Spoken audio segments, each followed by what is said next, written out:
Yeah, may cabinet. Ayan, we put some of the cabinet there. Nakalat, sorry, so mess. Super nice. Ang Airbnb nila, super nice.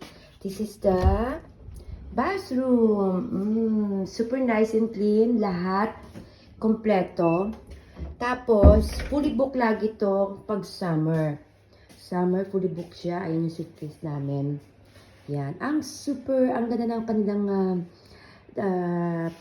interior design. I really love it. Super, ang ganda ng mga nila, design.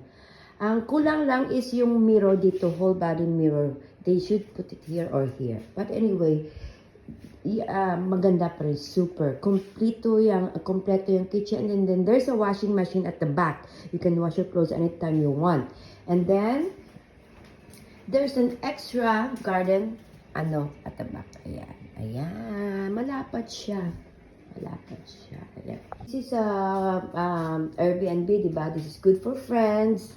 Kasi, pag summer, for today parang summer, no? Pag summer talaga, sobrang init dito. Tapos may beach doon. Ang ganda ng beach, puntahan natin mamaya.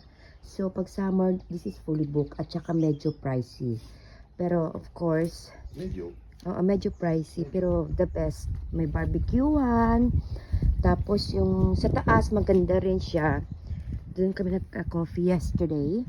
And then, bali yung taas, yung garden niya, nasa likod.